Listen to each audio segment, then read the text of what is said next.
हीच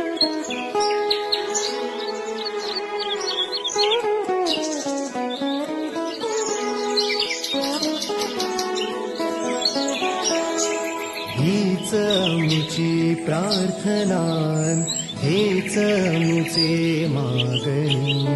हीच आमची प्रार्थना, हेच आमचे मागणी.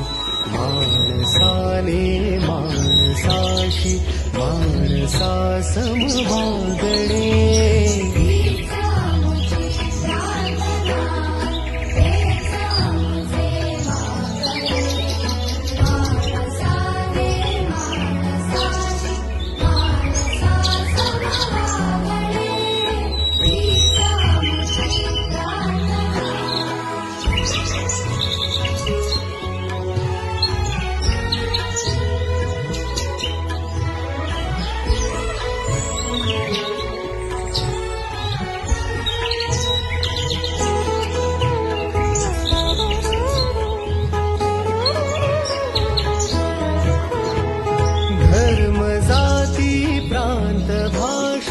द्वेष सारे संपुदे.